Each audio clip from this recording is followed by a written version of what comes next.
Hey everyone, welcome to a midweek conversation where we talk about this past Sunday's message, talk about the readings we're doing this week, any questions or thoughts that arose like that. What I said on this past Sunday and what we're going to kind of say in the video, we're in a chunk of Exodus where we're moving through the verses, but we're going to have 3 Sundays in a row where the messages are so interconnected and related.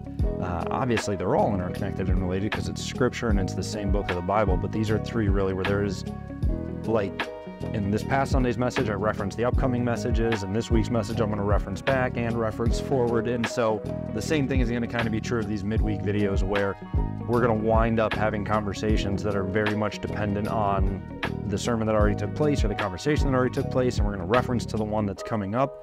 So we're in a pretty cool, kind of different stretch here, but I'm excited for it. This past Sunday, we were looking at what's going on at the Mount Sinai right before God gives the 10 Commandments to Moses, looking at this idea of fear and trembling, looking at the truth of God's wrath and fury and consequences for violating his standards, why he's given us those standards, which is again going to feed even more into this coming Sunday. So we've got that message, we've got Isaiah 66, we've got Psalm 18. Mm-hmm. Where do you want to start? Just a follow-up thought or question really from the message. You had a section talking about killing sin, getting rid of sin, all that strong verbiage. And obviously as believers we hear that, or at least I hope we hear that. Yeah. There can be such a gap between doctrine and practice on that, though, where you hear a pastor tell you to kill your sin and you don't quite know how. So yes. What tips would you give for, still kill the sin? Right. Like, we want to do it, just how practically would you go about doing that? Yeah, good question. This will be one of those instances where I say, also tune in for this coming week's sermon, because we're going to really get into it as we get into the start of the 10 Commandments. And so there's some big picture and some small picture stuff. And the big picture, I'll save a little bit for this sermon, but basically the sneak preview of the sermon and the answer to this is, and if you're someone who's wrestling with how do I practically kill the sin, figure out what the source is. You've got to get to the source. When we go to our doctor's office because we're sick, we want to deal with the symptoms, but most importantly, we want to address the source cause. And so get to the source, figure out what it is. Let's use an example from my own life. In my very first job out of college, my commute was very long, and I found myself growing increasingly frustrated and short-tempered and impatient with the other drivers on the road. And before you dismiss that, that's a big deal. Like, there was anger, there was impatience, there was bitterness and frustration and ego, right? Like all the things that the Bible clearly identifies as sin that we kind of colloquially call, road rage or whatever. Now, I never was like trying to swerve at people or anything. Like, you see some of these horror videos, like by the grace of God, the road rage never became like physically expressed, but inside in the car, I was not thinking holy thoughts about these other drivers. I was not responding in a godly way. And so there was sin that needed to die. And the symptoms are presenting themselves in the frustration and the short temper and, things like that. And what I had to do is work backwards and say, okay, well, why? Why am I getting so frustrated? Why am I getting so impatient?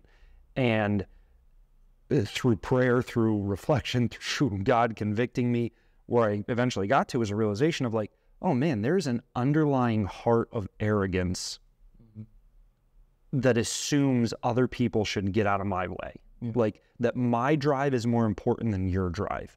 Me getting to work in a timely manner is more important. You know what I mean? Like, there was an underlying arrogance of, I want you all to do what makes my life easiest. And so the symptom was frustration with the other drivers, but the cause was self-worship and just an ego that was out of control. So you can see from that the symptoms, because I think with killing sin, sometimes we get trapped in the idea of getting rid of the symptoms. And you can see there from your example that they're very distinct from, like, the symptoms looked more like anger. The actual cause was pride. Yep. So there can be a radical difference between what presents and what's actually going on. Right. And so fundamentally, I had to deal with the issue of pride. And so what it looked like in killing that was a lot of prayer, and a lot of prayer for myself, like, Lord, kill this, give me a heart of humility, and prayer for the other drivers, right? Like, Lord, help me value these people, bless these people. And so identify the symptom, then identify the cause behind the symptom, and then depending on what that cause is, now let's see what Scripture says about dealing with this, right? But then also, don't feel like we can't address the symptoms. You know what I mean? Like, like, if I go to the doctor and it's like, hey, I've got this cough. Okay, well, why do you have a cough? Oh, because of this. Let's identify the root cause. And in the meantime, use these throat lozenges to help with the cough symptoms, right? Like, and so what I did, again, going back to this, was identifying the root problem of a heart of pride and dealing with that, but then the symptom of expressing frustration for the drivers, and instead training myself to, okay, if a driver does something that frustrates me, instead I had to train myself, and some days I did better than others, but over time I got better and better. If a driver does something that frustrates me, immediately prayed blessings for them. Like, Lord, keep them safe on their travel. Lord, if they're going to work, may it be a good day. If they're going home, may they have a wonderful time at home with their family. You know what I mean? Like, dealing with the symptoms. And then also, like, I used to listen to a variety, like, maybe talk show, maybe sports radio, maybe a podcast, maybe a stand-up comedian or something. And what I realized is, you know what? I'm just going to fill my commute with praise music, because it's a lot harder to get mad at someone and express that if I'm currently in the middle of singing praise to God. And so I was able to both work on the root problem and deal with the symptoms, and that collectively helped kill the sin. And now I can say, I feel like, I'm not a perfect driver, but I am a far more patient and gracious driver today than I was back then. Yeah, it makes sense. And again, that idea of being able to handle both almost in little separate boxes. Like, I think a lot of people get tripped up with this, with habitual sins where their only goal is to break the habit. Or, okay, man, I'm such a sinful person, I just need to stop being a sinful person. It's like, okay, to kill the sin, yes, the habit needs to go away, and yes, your inherent sinfulness needs to be dealt with. Both. Yes. It's not an either or, it's both and. Bingo. And we can get so trapped in the cycle of, like, it rearing its head just in a different way. Like, your anger might have popped up in a different way had you not actually taken the time to address both sides of it, Yeah. If you just do symptom management, well, you've never actually changed anything. You're cleaning up the top. But if you don't address the symptoms and you say, well, it's no big deal, I'm sure they'll go away on their own, like, well, now you're allowing yourself to continue in habitual sin. And now that's even more of a problem than okay, now we've got another root cause that we need to deal with. And that second root cause may be the fact that you're not respecting the fact that you're born again. You're trying to wave that away. And we will definitely, so that's the answer I'll give this week. I think we'll deal a lot with it in this coming week's sermon, and we'll talk a lot about it in this coming week's sermon.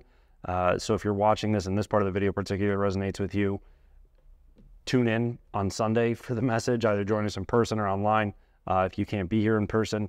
And then if you still have questions, reach out to us and we'll continue the conversation. But I think this coming Sunday, we'll really dive into that a lot more too. All right, so that leaves us with Isaiah 66 and Psalm 18. Where are we going first? Isaiah 66. Isaiah 66.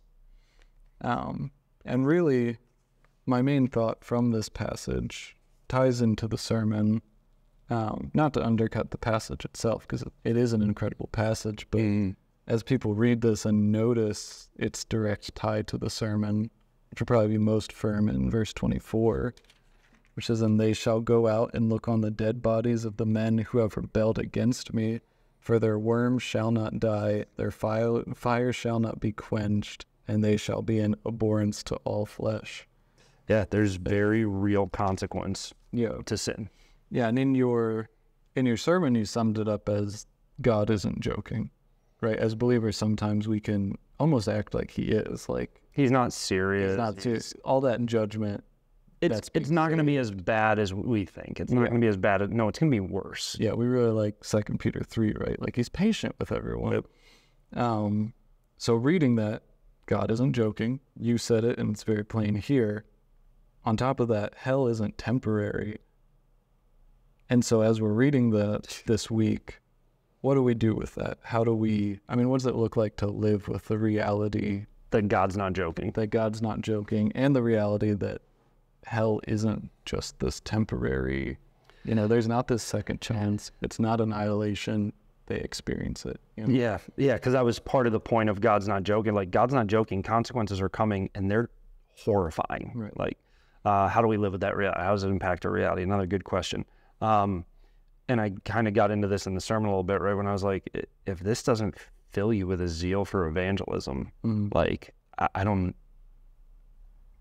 think you understand the horrors of judgment. You know what I mean? Like, and as I've grown in my faith, as I've grown in maturity in my faith, and I believe, hopefully I'm saying this humbly and truthfully, but it's biblical, as the more I've beheld the face of God and he has transformed me from one degree to another, the more my heart has been softened by this. You know what I mean? Like, there have been times where I've choked up and started crying, like in the grocery store. There's a time in the grocery store. There have been times where I'm stopped at a red light watching the cars go by, and I'm just like crying in my car, like, Lord, how many of these people, if they died in a car accident in the next 10 minutes, would be in hell? Like, I don't want that. I don't want that for them. I don't want that for this area. I don't want that for these people who live 2 streets from me, whose cart is further up the aisle than me. So I don't think the reality of the unbelievably, indescribably painful reality of hell, it shouldn't fill us with like a glee.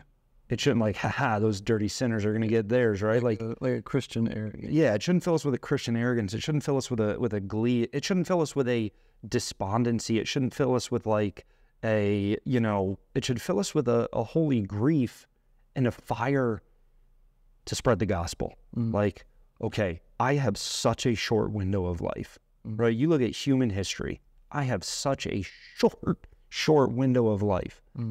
Man, I don't want to waste a second of it, and so I think understanding the reality of hell and the reality of God's judgment, that God's not kidding, he's not messing around, he's not playing games, I think it should drive us missionally. I think that would be the first thing that pops to mind. Right. Yeah, it should give us that passion for the people who don't have what we have, Yep. The knowledge that we have, the sight that we have, the reality that we've been opened up to. Yep. And it should be something I've heard you say, and I completely agree, it should also be a part of the gospel we preach, right? Like, not only should it drive our missional approach, it should also drive the logistics of our missional message. If I come up to you as my friend and I'm like, look, you're not really God's enemy. There's not really wrath. There's not really fury. There's not really judgment. Like, you might disappoint God a little bit, but that's okay.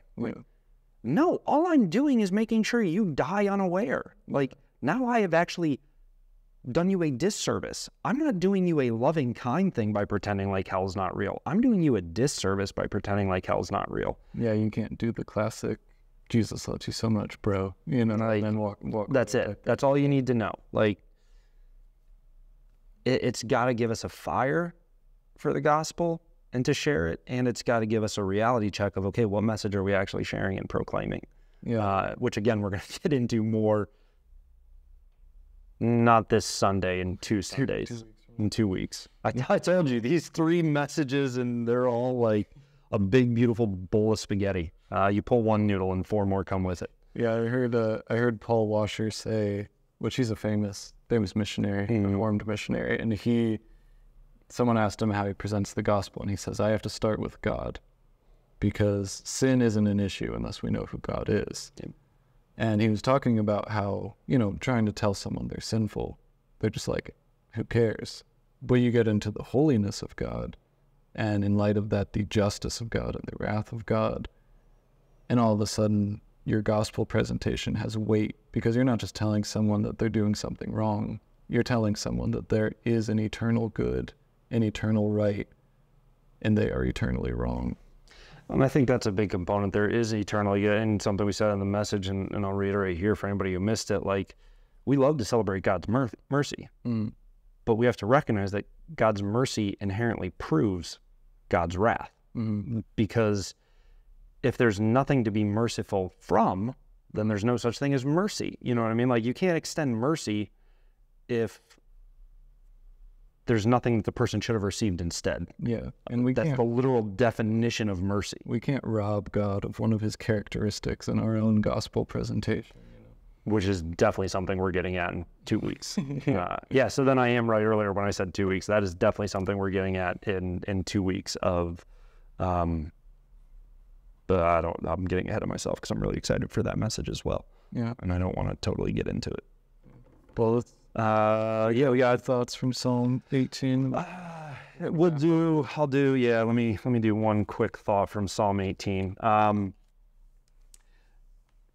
Psalm 18, to me, was, one of the things I said in the message about we're talking about these really hard things, but there's true encouragement found in all of them. Like, don't lose sight of that. And Psalm 18 to me is a beautiful picture of that, because you see, all right, so let's go to verse 6, right?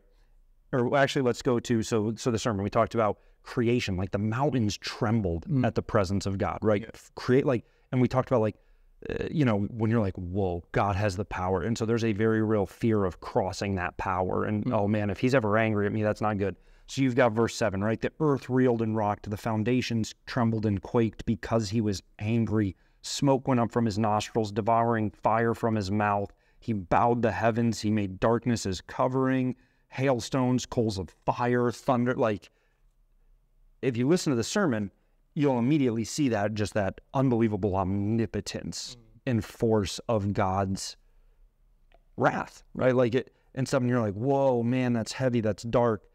But then back up and find the encouragement for believers.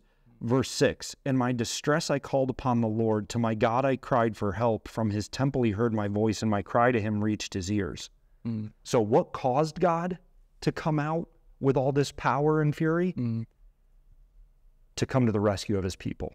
So then you read all that, right? Then you get down to verse 16. He sent from on high. He took me. He drew me out of many waters. He rescued me from my strong enemy. They confronted me in the day of calamity, but the Lord was my support. He brought me into a broad place. He rescued me because he delighted in me. And so that was what we got into in the sermon, that there should also be a trembling of, like, an unbelievable, overwhelming gratitude for, wow, I don't have to fear this wrath. Yeah. Like, evil has to fear his wrath. His power is actually fighting for me. And so I think there's even really beautiful encouragement even in that. Yeah. I mean, go back to the sermon a couple weeks ago, the fact that he brought us to himself. And again, just looking at what we've been saved from. And it wasn't anything we did. And in this case, it wasn't anything that David did. It's because God is gracious. What's it say? It says, he rescued me because he delighted in me, not because I earned it. He rescued me because he delighted in me. And so I think the Christian life should have fear and trembling of recognizing God's power, and I don't want to make this a light thing and cross it. But then there should also be a very joyful, worshipful response of, wow, that power is fighting for me. Yeah. Like, that's pretty incredible. Yeah, again, like you said, we can't grasp mercy and grace without acknowledging that wrath and without acknowledging the terror of God. And they go hand in hand. You can't, and to all the angry churches out there that love to just talk about his wrath and fury, like, okay, great, but don't leave the story there. Like, there's also mercy and grace. Don't forget that Christ Jesus saved sinners, of whom I'm the foremost. Of whom I'm the foremost. Like, you can't, like we've said so many times in so many things, you can't let the pendulum swing to an unhealthy extreme in either direction. And I think this section in Exodus really does a good job of reminding us of both ends for those who would be tempted to avoid just one or the other. Yeah, exactly. Yeah. Excited to hear what stood out to you guys, to see how the rest of these sermons go in this conversation. As always, if you have questions or comments, let us know. Otherwise, we'll see you next week. Yeah. Hey everyone, Pastor Sam, thanks so much for joining us on a midweek conversation. We hope it challenged you, encouraged you, kept this past Sunday's message at the front of our hearts and minds throughout the week. As always, if you have questions or comments you'd like us to discuss, please let us know. Otherwise, you can find more content like this here on our channel. Make sure you subscribe to stay up to date, and we'll see you next time.